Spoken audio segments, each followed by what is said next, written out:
Potentiometer is a device that is used to measure the potential, that is voltage, between any 2 points of the circuit. As the name itself suggests, potentiometer, so it is going to measure potential, जिसको हम लोग voltage ऐसा भी बोल सकते हैं. But then why do we need potentiometer when there is one device already in use, that is voltmeter?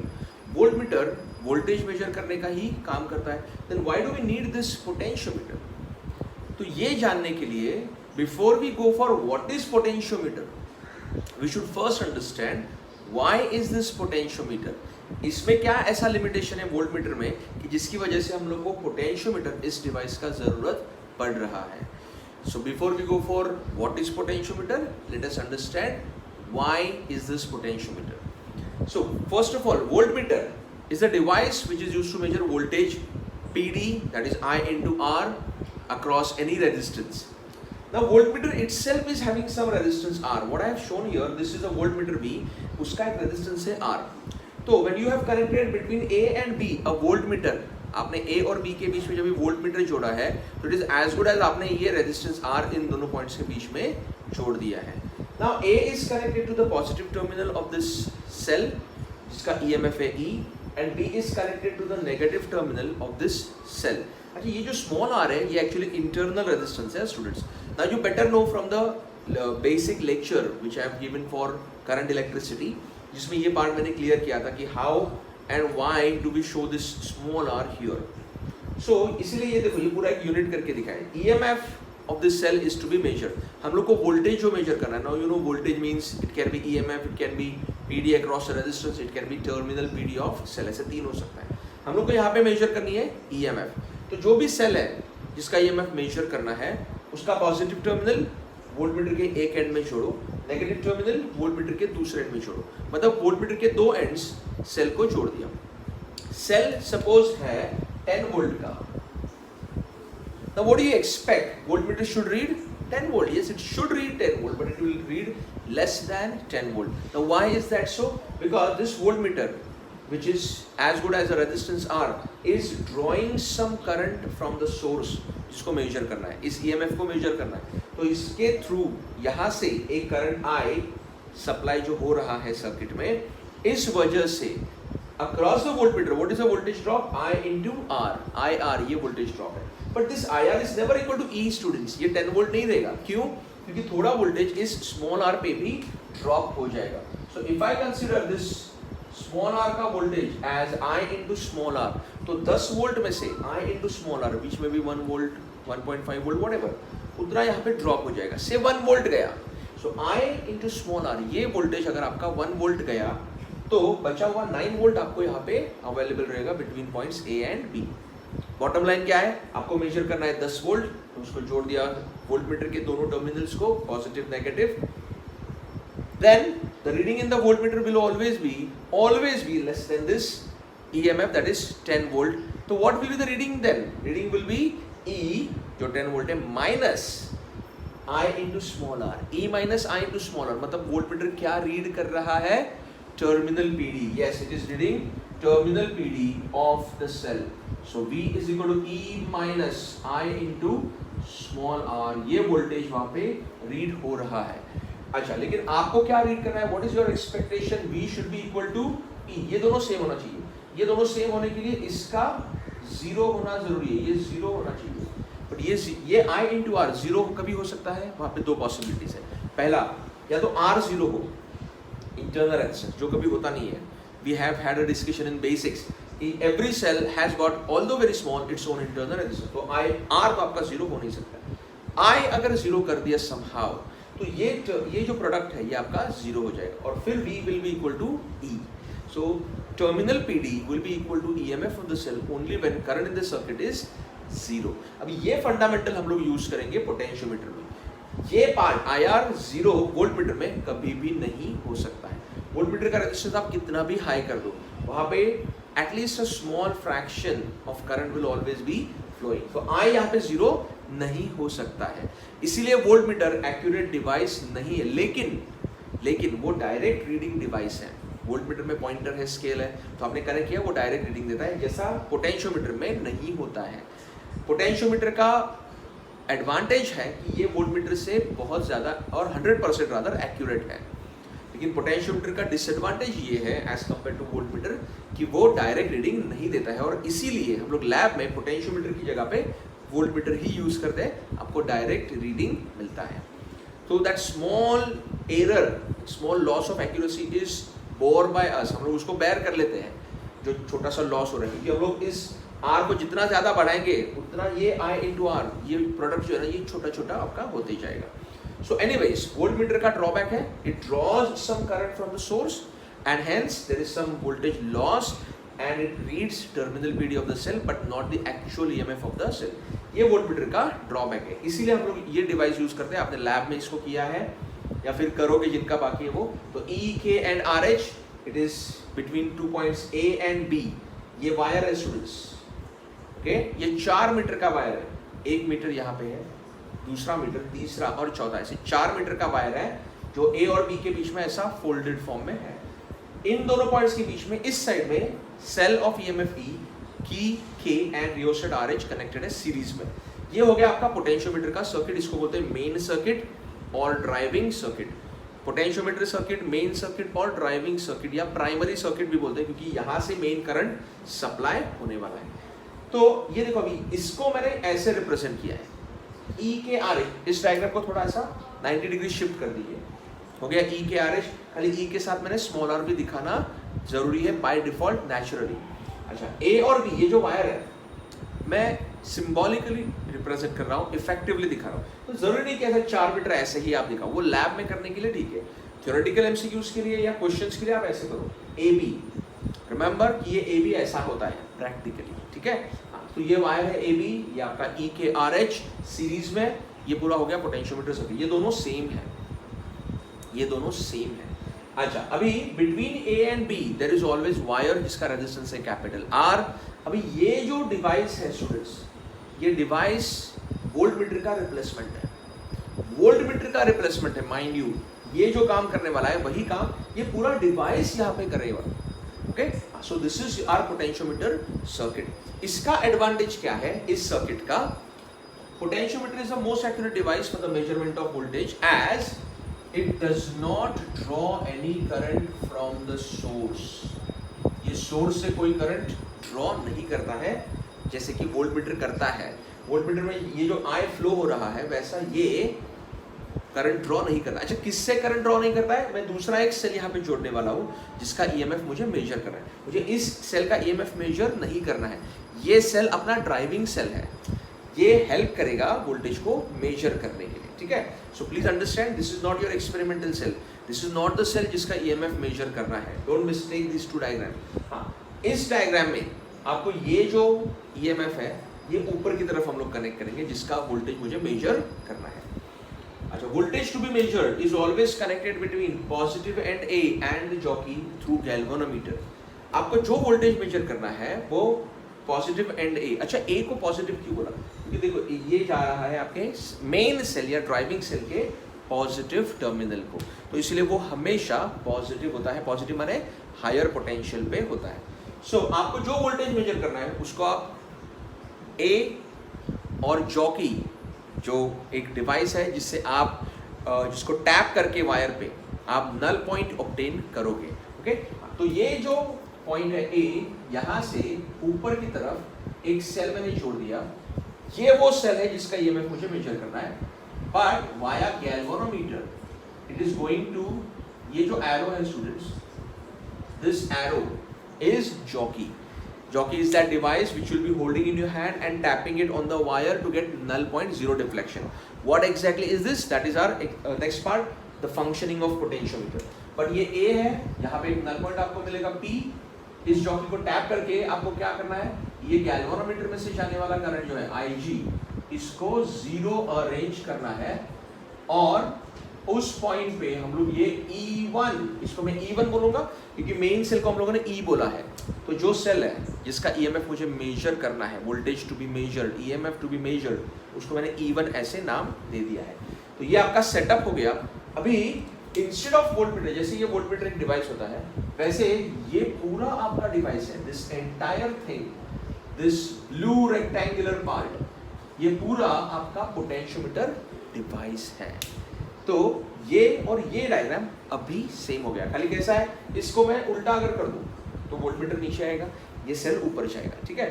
तो अपना सेल जिसका ईएमएफ टू बी मेजर्ड, ये अपना E1 है, इसको E1 बोल सकते हैं। ये E1 इधर ऐसा कनेक्टेड होता है, फिर E1 के लोअर साइड में ये आपका पूरा पोटेंशियोमीटर सर्किट होता है जो इस E1 को एग्जैक्टली मेजर करने वाला है। लेकिन ये मेजरमेंट करते समय आपको एक पॉइंट मेनली जो ध्यान देना है वो ये, voltage to be measured E1 is always connected between 2 points, कौन सा, positive end A, and the jockey through galvanometer. तो A एंड दिस जॉकी, इन दोनों के बीच में, इसके और इसके बीच में ये E1 आपका रहेगा। Mind you A and this jockey, ये जो एरो है, ब्लैक एरो, ये जॉकी है, A और जॉकी, इसके बीच में ये voltage to be measured connected होता है गैल्वेनोमीटर के साथ। गैल्वेनोमीटर का काम है नल पॉइंट को इंडिकेट करना, it is a balance point indicator. So ये ब्लू में जो लिखा हुआ है, that's a very important point as far as connections are concern. Potentiometer का कोई भी मेजरमेंट इसी पॉइंट से होगा, इसी पॉइंट से रिलेटेड है वो। वोल्टेज टू बी मेजर्ड, फिर से मैं उसी का बात कर रहा हूँ, E1 is balanced bye PD between points A and P on the wire. ये E1 को कौन बैलेंस करेगा, A और P। ये AB जो है ना स्टूडेंट, AB वायर है, इस वायर पे P पॉइंट कहीं ना कहीं पे ऑब्टेन करना है, जहां पे IG 0 रहेगा। फिर A और P के बीच में जो वोल्टेज है, पोटेंशियल डिफरेंस है, वो E1 को बैलेंस करेगा, मतलब वो E1 के बराबर रहेगा। So what I mean here is E1 is equal to V between AP। So VAP, E1 is VAP। अच्छा, E1 क्या है, वोल्टेज टू बी मेजर्ड। अगर आप उसको वहां पे कोई दूसरा सेल जोड़ते हो E2, तो E2 will be equal to VAP। अगर आप वहां पे कोई पोटेंशियल डिफरेंस, मतलब एक रेजिस्टेंस जोड़ते हो जिसके अक्रॉस का पोटेंशियल डिफरेंस आपको मेजर करना है, ओके, तो वो पोटेंशियल डिफरेंस, सपोज वो है आपका IR, तो वो IR will be equal to V between A and P। ये मैं आपको एक्सप्लेन करने वाला हूँ, अभी सिर्फ बता रहा हूँ what is it, how and why, that is upcoming. But what is the voltage to be measured, it is always equal to V between A and P। अच्छा, एक शॉर्ट एक्सप्लेनेशन इसमें ऐसे जाएगा स्टूडेंट्स, जैसे ये 10 वोल्ट का battery है, okay, मान लो ये आपका 15 वोल्ट का बैटरी यहाँ पे है। इस 15 वोल्ट में से इंटरनल रेजिस्टेंस के अक्रॉस गया 1 वोल्ट, रियोस्टेट के अक्रॉस गया 4 volt. So out of 15 volt 1 volt and 4 volt, माने टोटल 5 वोल्ट इज ड्रॉप। तो अभी वायर AB के लिए कितना वोल्टेज अवेलेबल है, 10 वोल्ट, 10 10। तो ये 10 वोल्ट हम लोग कैसे कंसीडर करते हैं, यहाँ पे A इज हायर पोटेंशियल तो उसको 10 वोल्ट दे देने का, B इज लोअर पोटेंशियल तो उसको 0 वोल्ट दे देने का। सो 10 वोल्ट एंड 0 वोल्ट इस तरीके से हो गया। माइंड यू, सर्किट का टोटल पोटेंशियल डिफरेंस ड्रॉप मिला के 15 होना चाहिए, तो वायर के अक्रॉस कितना है, 10, रियोस्टेट 4, इंटरनल रेजिस्टेंस 1, 10 4 14 115, सोर्स ने कितना सप्लाई किया था, 15, पूरा यूज हो गया है, कंजर्वेशन ऑफ एनर्जी, ओके, जितना सप्लाई किया पूरा का पूरा वहां पे यूज हो गया है। अच्छा, इस रियोस्टेट का यूज क्या है, to control the current in the circuit. Small r तो बाय डिफॉल्ट है, वायर उसको भी अपना रेजिस्टेंस नेचुरली रहेगा, लेकिन ये RH हम लोगों ने डेलिबरेटली पर्पसली वहां पे कनेक्ट किया है ताकि ये करंट जो आए है ये कंट्रोल हो सके। But the point here is, ये 10 वोल्ट जो है 10 से लेकर 0, मतलब क्या हो रहा है, across the wire AB the potential difference is 10 volt, मतलब यहाँ पे अगर 10 है, P लोअर पोटेंशियल 0, तो इसका मतलब क्या है, 10 से लेकर 0 potential drop drop drop drop drop होते जा रहे हैं। जैसे ये अगर 10 है तो कहीं ना कहीं पे 9 8 7 6 5 4 3 2 1 एंड देन 0, ऐसा वो 10 वोल्ट वहां पे अवेलेबल है स्टूडेंट्स। और इस 10 वोल्ट में से अगर ये EMF आपका है 4 वोल्ट का, 4 वोल्ट, तो वो when you are tapping the jockey on the wire, what are you finding, आप वही फाइंड कर रहे हो, ये अगर 4 वोल्ट का है तो वायर पे ये 4 वोल्ट किधर है, मतलब आप वायर पे जो पोटेंशियल डिफरेंस है वो इसके बराबर मैच करते हो। You match the potential difference on the wire with the EMF or voltage to be measured always, and that is our main point, that is our main way of getting the voltage to be measured। तो इसीलिए उसको जोड़ा positive end A और jockey के बीच में जाता है हमेशा वाया गैल्वेनोमीटर। अच्छा, ये दोनों वोल्टेज सेम हुआ, ये कैसे समझेगा? इसी के लिए है आपका गैल्वेनोमीटर। ये E1 है 4 वोल्ट का। आप जॉकी को जब भी टैप करोगे तो आप ढूंढ रहे हो where is 4 volt, where is 4 volt, where is 4 volt. यहाँ पे 4 वोल्ट मिल जाएगा बराबर, वहां पे आपका गैल्वेनोमीटर 0 रीड करेगा। ऐसा क्यों हुआ? क्योंकि ये अगर 4 वोल्ट है, ये भी 4 वोल्ट है, तो दोनों पोटेंशियल्स सेम हो गया, तो फिर ये आपका एरिया इक्वी पोटेंशियल वाला हो गया। मतलब वहां पे कोई हायर और कोई लोअर पोटेंशियल नहीं है। ऐसा क्यों? क्योंकि current flows only from higher to lower potential. लेकिन जब भी पोटेंशियल सेम होता है तो वहां पे करंट का फ्लो नहीं होगा। And that's what gives you कि अच्छा करंट 0 हो गया, मतलब वायर पे जितना पोटेंशियल है या पोटेंशियल डिफरेंस है वो इस सेल के ईएमएफ के बराबर हो चुका है, जिसको हम लोग बैलेंस पॉइंट या नल पॉइंट बोलते हैं। मैं फिर से एक बार बता दूं, when you are tapping the jockey on the wire, what are you finding? You are finding where is this E1, ये E1 वायर पे कहाँ पे है वो हम लोग ढूंढते हैं। एक बार वो आपको मिल जाएगा वायर पे तो कैसे समझेगा? गैल्वेनोमीटर 0 करंट रीड करेगा, 0 डिफ्लेक्शन देगा। अभी इसको देखो, ये तो मैंने एग्जांपल देके बोला कि अगर 4 वोल्ट है, ये भी 4 वोल्ट हो गया तो ठीक है, but you never know this value, यही तो मेजर करना है। तो आपको अभी क्या समझा? When you are tapping the jockey on the wire, आपको क्या समझा? PD between A and P is equal to E1. Whatever the E1 is, we don't know. लेकिन ये जरूर समझा है कि जो वोल्टेज मुझे वायर पे अवेलेबल है between A and P, null point P, वो जो भी वैल्यू है वो वैल्यू हम लोग फाइंड करेंगे, वही आपका उस सेल E1 का वैल्यू है। अभी अपना टास्क सिर्फ एक ही बचता है, E1 को कैसे फाइंड करना है। उसके लिए क्या फाइंड करना पड़ेगा? VAP। E1 is equal to VAP, ये समझ में आ गया, E1 is equal to VAP। लेकिन VAP कितना है ये अपना लास्ट कैलकुलेशन बाकी है। Once you know that VAP, that will be your exact value of E1, students, and that's how potentiometer is used to measure EMF of the cell most accurately. So let's see how VAP can be measured. To understand how potentiometer measures the voltage by balance point or null point method, let us see 3 examples where 2 batteries are connected together like this.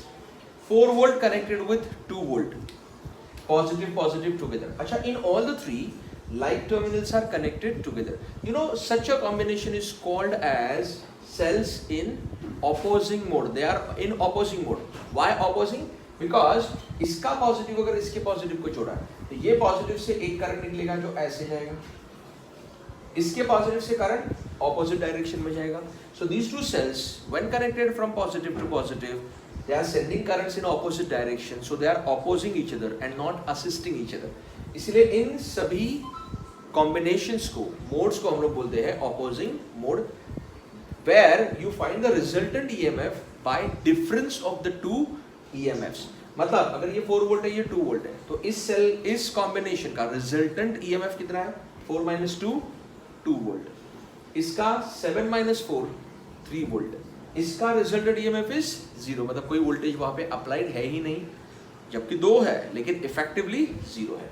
तो ये 2 volt का जो battery है, इन दोनों का मिलके जो नया बैटरी बना, इफेक्टिव कॉम्बिनेशन 2 वोल्ट, वो कौन सा पोलैरिटी फॉलो करेगा? 4 वोल्ट का या 2 वोल्ट का? I am sure you can answer this. Of course वो फॉलो करेगा 4 वोल्ट का। मतलब अभी यहाँ पे ये सेल तो है ही नहीं, 4 - 2 मैंने कर दिया तो मेरा 2 वोल्ट का यहाँ पे एक सेल आएगा इसी पोलैरिटी से। ये तो गया, ये आउट ऑफ क्वेश्चन है, ये नहीं है, तो करंट आपका ऐसे फ्लो होगा सर्किट में, क्योंकि ये ग्रेटर है ना, तो इसका पोलैरिटी फॉलो होगा। अच्छा, 7 और 4, इसका रिजल्टेंट कितना होगा?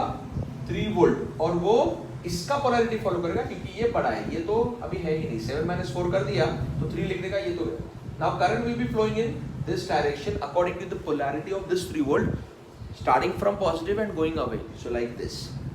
तो ये सिचुएशन में करंट ऐसे जा रहा है, ये सिचुएशन में करंट ऑपोजिट जा रहा है, इस सिचुएशन में करंट है ही नहीं। So this is how 3 possibilities are there. यही 3 पॉसिबिलिटीज क्यों डिस्कस किया? क्योंकि when you are measuring the voltage with the help of potentiometer, you will come across these 3 possibilities. Now you better know student, this blue rectangular box, this is a potentiometer. इसके upper circuit में हम लोग क्या जोड़ते हैं? Experimental cell, जिसका EMF मुझे measure करना है, to galvanometer and then to the jockey. Now when this jockey, इसके बाद यहाँ पे वो पॉइंटर और जॉकी आएगा जो आप यहाँ पे टैप करोगे। इस wire A B potentiometer wire जो 4 मीटर, वैसे वो 2 मीटर से लेकर 10 मीटर का कुछ कितने भी लेंथ का हो सकता है, लेकिन जनरली लैब में आप जो लेते हो वो 4 मीटर का है। तो वायर ए बी 4 मीटर का है, लेट्स से कंसिडर 5 मीटर। हम लोग ए बी को 5 मीटर का कंसिडर करेंगे। कितना? 5 मीटर। ये वायर है आपका ए बी 5 मीटर का। इस 5 मीटर पे वोल्टेज ड्रॉप माने पोटेंशियल डिफरेंस कितना है? 10 volt. So V A B is 10 volt, length is 5 meter. 5 meter length of wire पे 10 वोल्ट का पोटेंशियल डिफरेंस अवेलेबल है। ये 10 वोल्ट कैसे अवेलेबल है?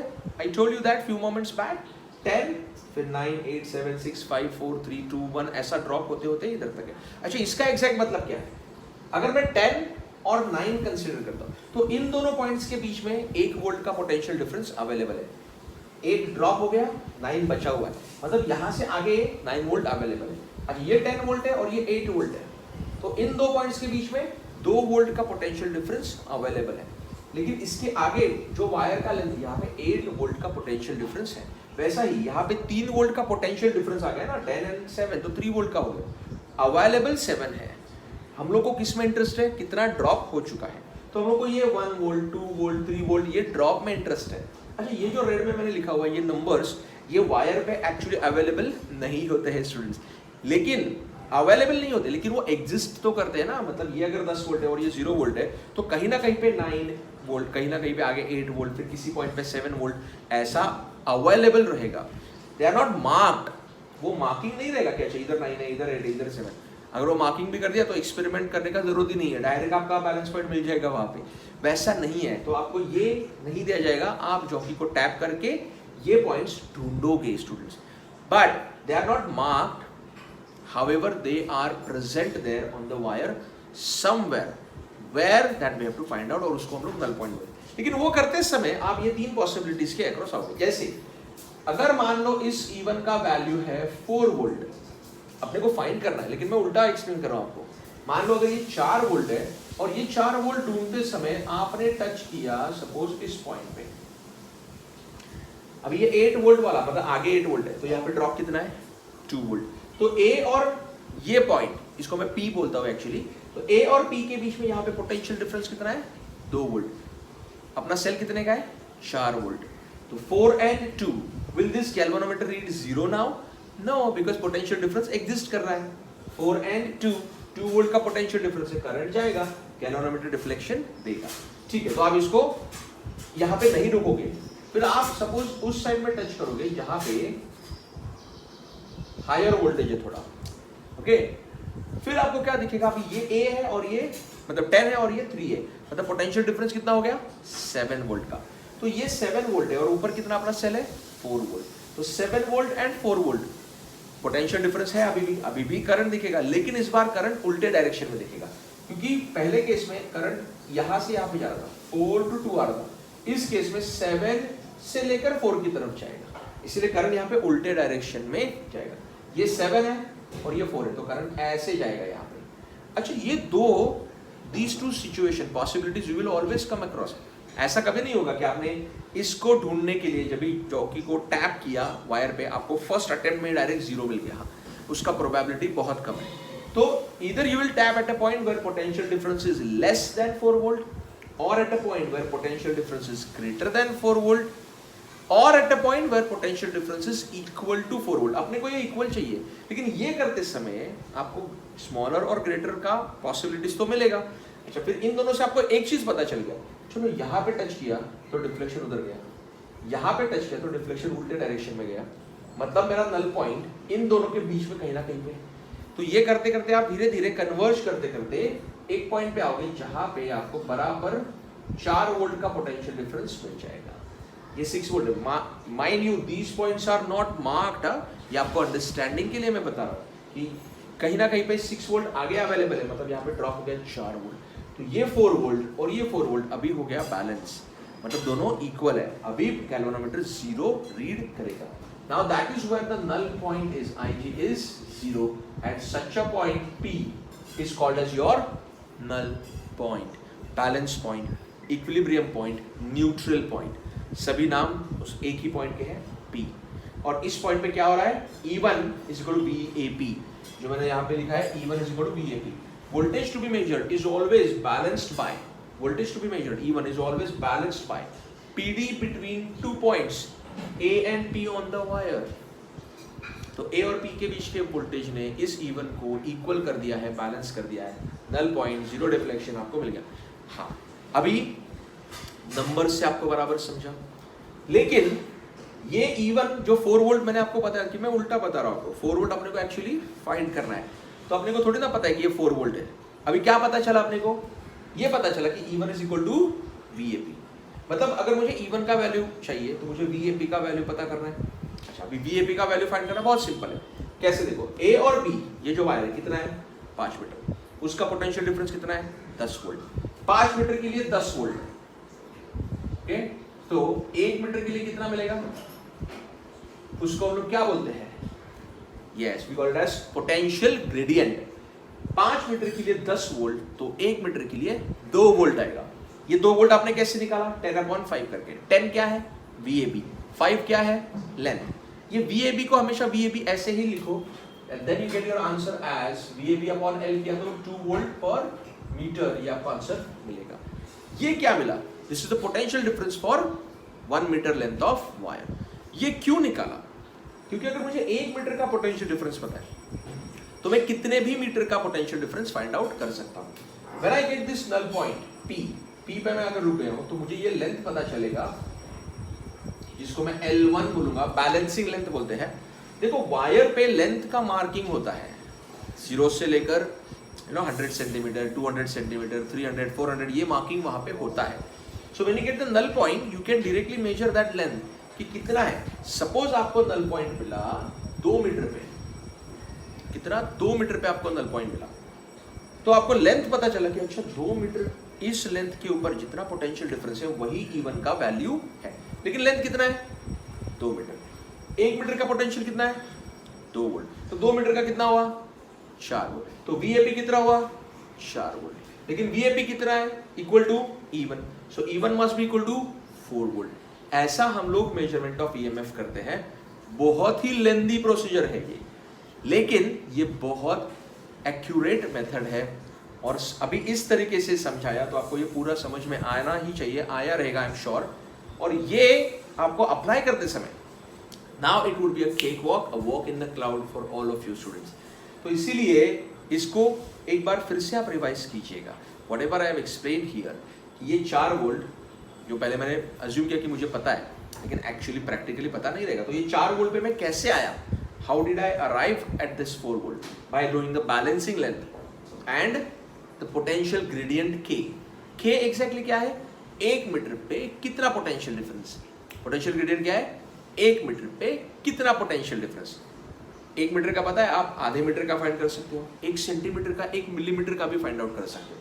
देखो ना, 1 मीटर पे अगर 2 वोल्ट है तो 1 सेंटीमीटर पे कितना आएगा, इट विल बी 0.02 वोल्ट।